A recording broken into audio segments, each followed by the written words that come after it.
Thank you. So, we now speak a little from Bhagavad Gita,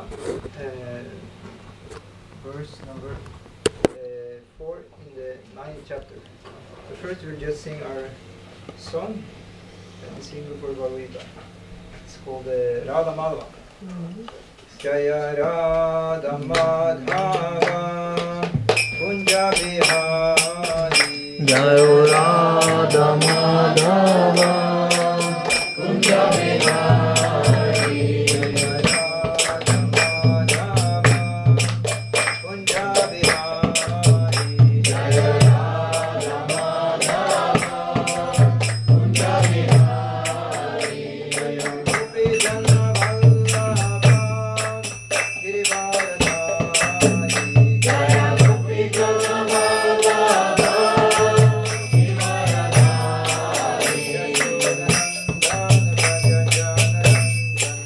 Yashodanandana Braja Janarandana Yamuna Tira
So we'll read now from text 9,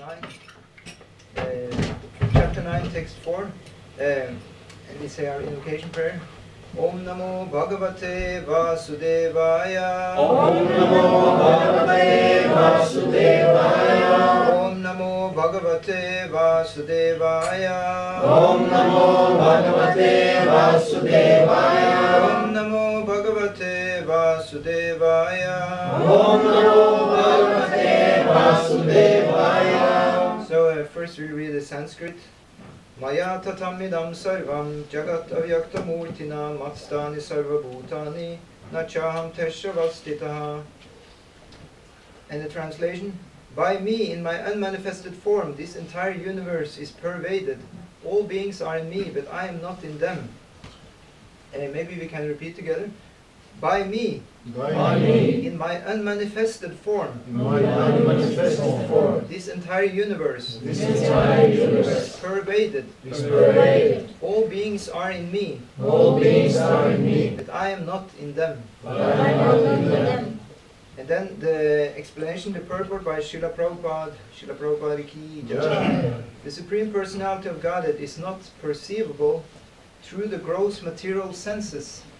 It is said, Ataha Shri Krishna Namadi Nabhavet Grahayam Indriyai Sevun Mukhi Jivado Swayameva Spurat Yadaha. Lord Shri Krishna's name, fame, pastimes, etc. cannot be understood by material senses. Only to one who is engaged in pure devotional service under proper guidance is he revealed. In the Brahma Samhita, it is stated, Premanjana Shurita Bhakti Vilochanena Santa Sadeva Hridaye Shivilokayanti. One can see the Supreme Personality of Godhead, Govinda, always within himself and outside himself, if one has developed a transcendental loving attitude towards him. Thus, for people in general, he is not visible. Here it is said that although he is all-pervading, everywhere present, he is not conceivable by the material senses. This is indicated here by the word avyakta murtina. But actually, although we cannot see him, everything is resting in him. As we have discussed in the 7th chapter, the entire material cosmic manifestation is only a combination of his two different energies, the superior spiritual energy and the inferior material energy. Just as the sunshine is spread all over the universe, the energy of the Lord is spread all over the creation, and everything is resting in that energy. Yet one should not conclude that because he is spread all over he has lost his personal existence. To refute such an argument, the Lord says, I am everywhere and everything is in me, but still I am aloof. For example, a king heads a government, which is but a manifestation of the king's energy. The different governmental departments are nothing but the energies of the king, and each department is resting on the king's power. But still one cannot expect the king to be present in every department personally. That is a crude example. Similarly, all the manifestations that we see and everything that exists, both in this material world and in the spiritual world, are resting on the energy of the Supreme Personality of Godhead. The creation takes place by the diffusion of its different energies. And as stated in the Bhagavad Gita, Vishtabhya aham idam Krishnam. He is everywhere present by his personal representation, the diffusion of his different energies. Om Agyana Timrandasya Gyananjana Shalakaya Shakshurun Militam Yena Tasmai Shri Gurave Namaha Vancha Kalpatarubhyascha Kripa Sindhubhyevacha Patitanam Pavanibhyo Vaishnavibhyo Namo Namaha Shri Krishna Chaitanya Prabhu Nityananda Shri Advaita Gadadhara Shivasadi Gaura Bhakta-vrinda Hare Krishna Krishna Krishna Hare Hare Hare Rama Rama Rama Hare Hare. So the verse again.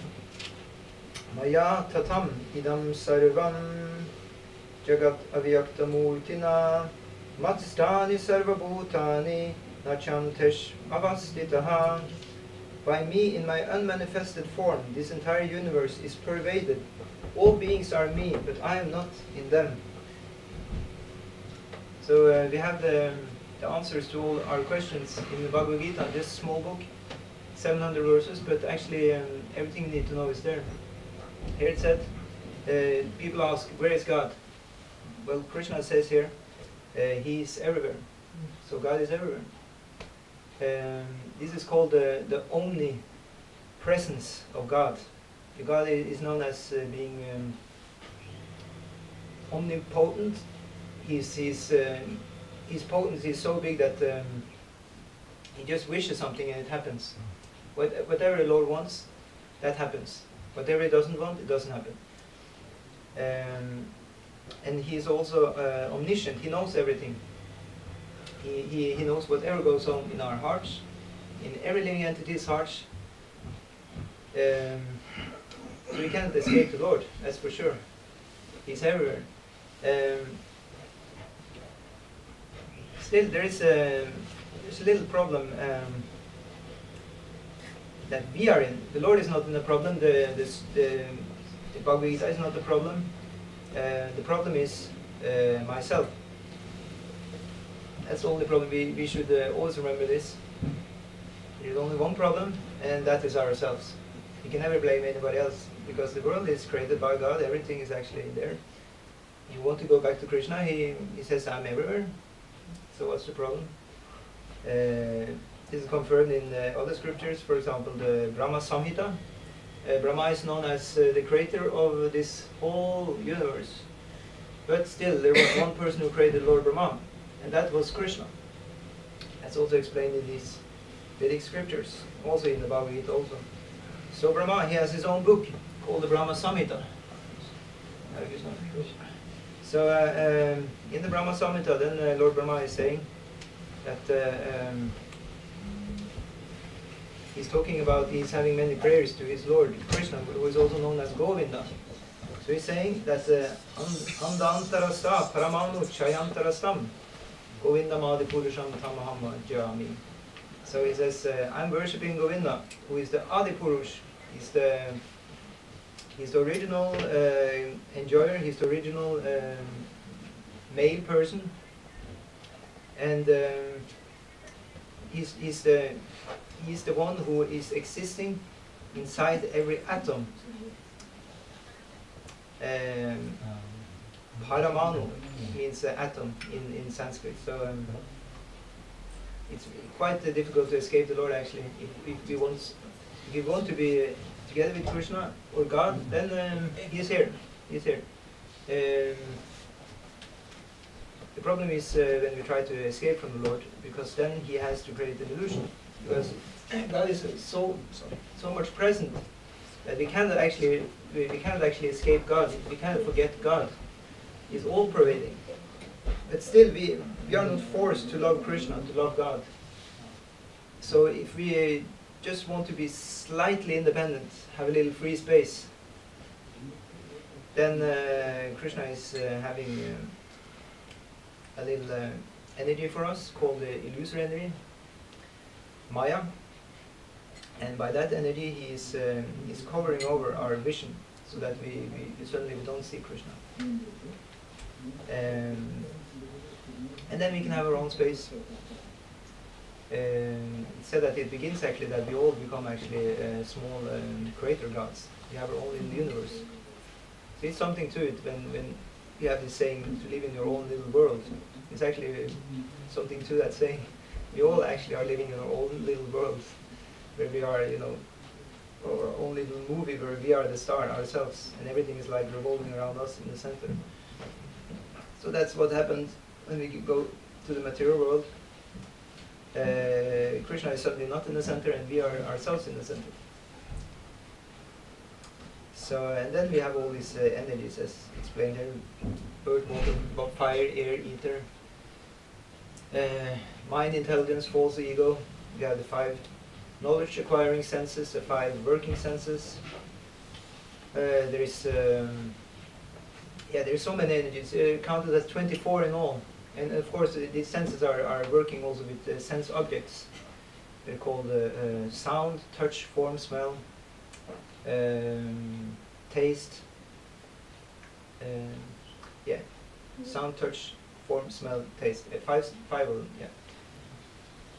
And altogether, and then you have the unmanifested aggregate of all these things. It's also there. And then you have the time element entering, which is a representation of the Lord, which makes everything move. And it also destroys everything. So that counts 25 elements, and then we are the last one, us living entities, so it becomes like 26 elements all in all. It's not more than that. So that's a good thing. And also Bhagavad Gita is listing these things, so it's a good thing to have the Bhagavad Gita. But make sure you have the Bhagavad Gita as it is. Because Krishna says that we cannot understand Bhagavad Gita on our own. We have to have a teacher. Now, if this is actually the highest science in the whole world, and it is the highest knowledge in the whole world, nobody has been able to refute the Bhagavad Gita. Nobody in the whole world. There were some really bad attempts by maybe some Western scholars. They came to India and found the scriptures, and they wanted to try and make these scriptures, the Vedic scriptures, look bad. So they learned the language, Sanskrit. Still they didn't learn it perfectly, so they did many mistranslations. But still they had the audacity to try and comment on these scriptures. And they just said that all these people in India which have these scriptures, and they just, believing in some gods, and they're just less intelligent and so on. But how can they say that when they don't have the intelligence to even learn a language? They didn't learn a language properly. Even the biggest Indologist, I heard Max Muller, he was the first one. He translated like 50 of these scriptures. But when one of the, what do you call them? one of the people who were already living in India who was good in these scriptures, and he also was knowing how to speak Sanskrit. He was trying to speak to him, Max Muller. Max Muller, he didn't know a word what it said. He just knew a little thing, but he didn't know very much. And he had the audacity to come and comment on these scriptures and say that it's just bogus. Doesn't make sense. What is actually the sign of an advanced culture?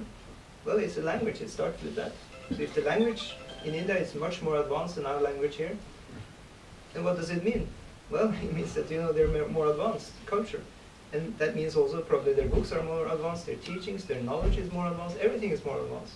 And it's a fact, everybody can just see that. So just a white man came in, he was just envious. And they showed that very nicely. They were abusing the local people a lot. I don't need to speak about this, we can just read in the history books. It's quite clear to see. So, but still, you know, we have been indoctrinated. I would use this strong word. Here in the West, we have been indoctrinated that, you know, this Bhagavad Gita and all this, it's just mythology. You know, we've been indoctrinated here like this in the West. Unfortunately, that's our bad karma. Also, again, we shouldn't blame anybody else. We should always blame ourselves. So we should just think like this. I must have done something wrong, and we have done something wrong. What is the original wrong thing we did? We left Krishna. So now we're in a mess. But it's not too bad. I guess we must have had some kind of prayer to the Lord, all of us. And then the Lord, he gave us some light. In the Bhagavad Gita is the ultimate light. So again, he's here. Because we called for him, again he has entered. But he doesn't come personally immediately, because we may have a little envy still in our hearts. So he's coming gradually. First he sends his energy, a little information about himself, in form of the book and so on, recorded what he was saying.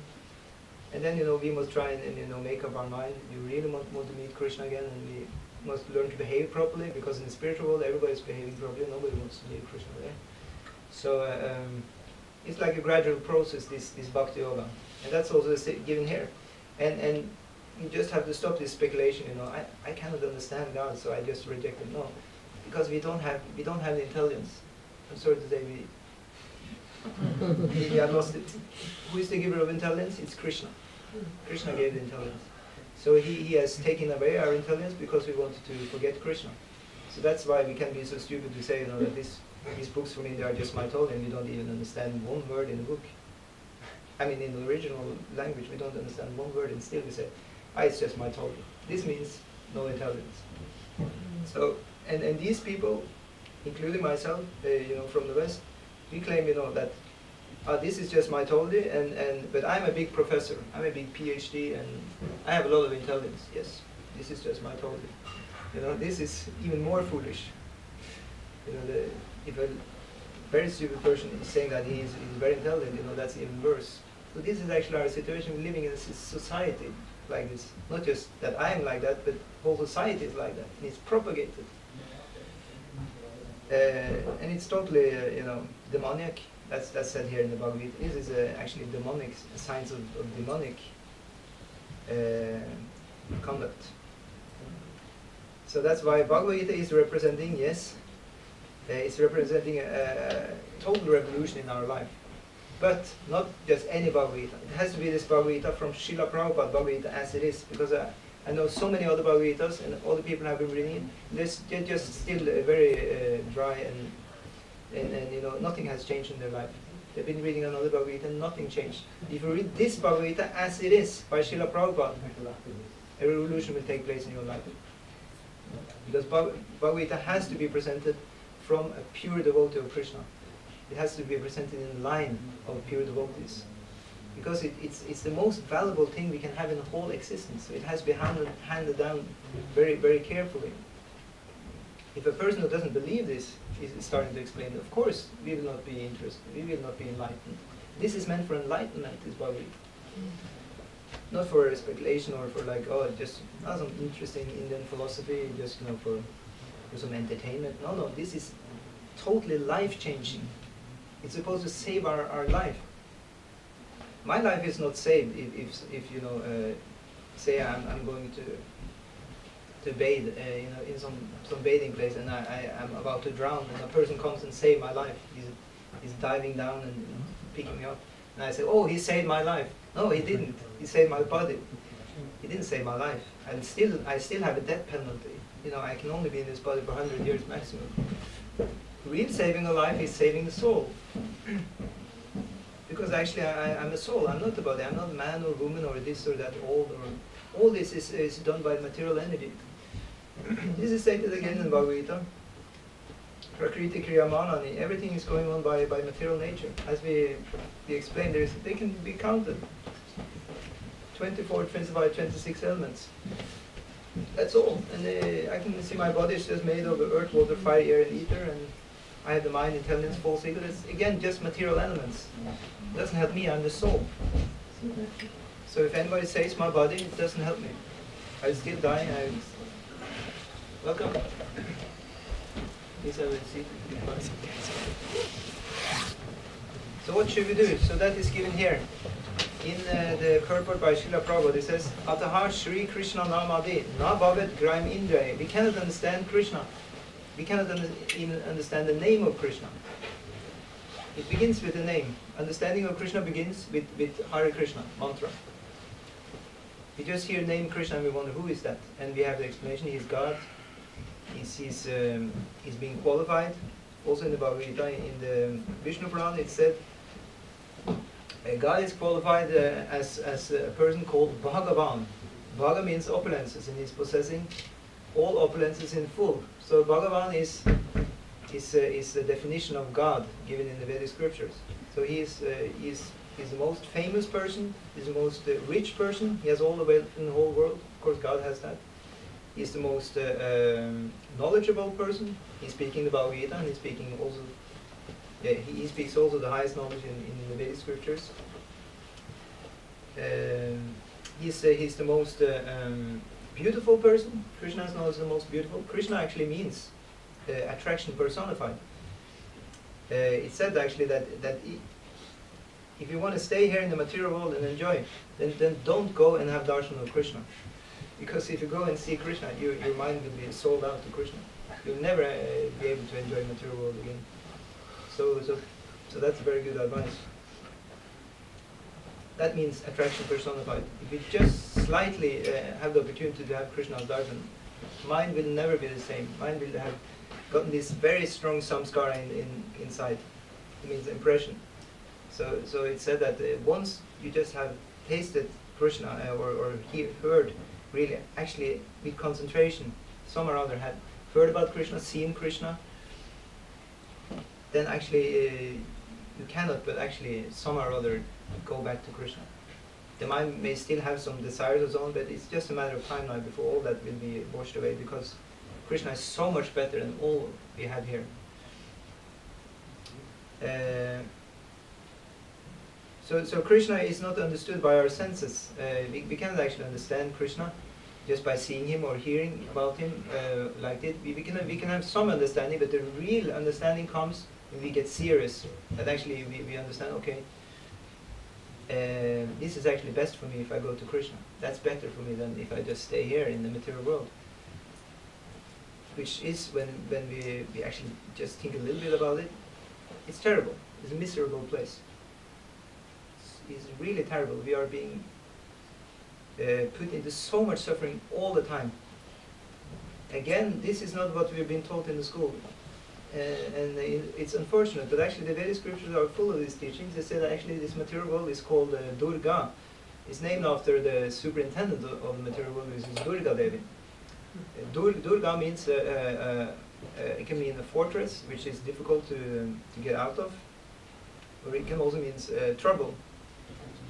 Prison, yeah. It's a prison also. Like a fortress, difficult to get out, means also prison. So we're actually, according to Krishna's information in the Vedic scriptures, we're in a prison. We're not in an amusement park, as some people may want us to. So this sounds like a real paradox. Yeah. It's like, is it a prison where you're punished, or is it an amusement park? What's this? Well, it's called illusion, folks. That's what it is. And it's orchestrated by Maya. Maya means that which is not. So Maya will tell, you're in an amusement park, please just enjoy it. And when we try it, we will be punished. And we will understand, no, I'm not in an amusement park, I'm in hell. So that's just Krishna's mercy actually to make us understand that we shouldn't be here. We should go back to Krishna. That's all. So, so the thing is, we can't understand Krishna unless we get really serious, and we get serious. Just like if you're put in a prison, and when you have been beaten enough, punished enough, then yes, we may want to get out of the prison and become nice prisoners. So that's what we are in the Hare Krishna movement. We have been beaten quite a lot, so now we want to become nice prisoners, like this. Prison means a place where you are reforming yourself, reform institution. So we're trying actually to take that thing up. But then, you know, we need to have a teacher who can teach us, one who is already reformed. And that is called spiritual master. Master of the spirit, because we are actually spirit. So he has mastered his spirit. So he's stopped, he's not doing anything bad. He's a pure soul. He's not a criminal, okay? That's the person we want to follow. We don't want to follow anybody else. If we follow other criminals, then we can never get out of here. So we better get a spiritual master. So it's quite simple when we really are getting a bit serious. So when we are getting serious, then it said we want to actually do some action, and that's called seva. Seva means service. It's our nature actually to always serve somebody or something. Actually, we are sitting inside a machine. It's called the material body. It's actually not us. It's actually just the different sense organs. The hands, as I said, we have working senses. It's here, and the knowledge acquiring senses. For example, the ear and eyes and so on. We just get information and we work. It is actually just a machine. So actually, it's explained that actually we're just serving these senses. We actually do that. It's like they have urges. They have wants. The eyes want to see something. The ear wants to hear some nice music. The skin wants to have some nice skin sensation. One needs to eat some food. The belly wants something. All these things. And we just have to serve. Like, yes sir, yes, I'll do that. And then another sense says, give me this. And then another sense says, now I want to rest, yes. All the time we're at service. But Krishna says that actually we can serve Krishna instead. Then we'll actually be more paid off. Like Narottam Das Thakur, one of our spiritual master in our line from some 100 years before, he said that actually all these senses, they're just demanding a lot of service, but actually they never say thank you in return. Did they ever hear your belly say thank you? Maybe it doesn't. But apart from that, maybe not the other senses. They just want more and more and more, right?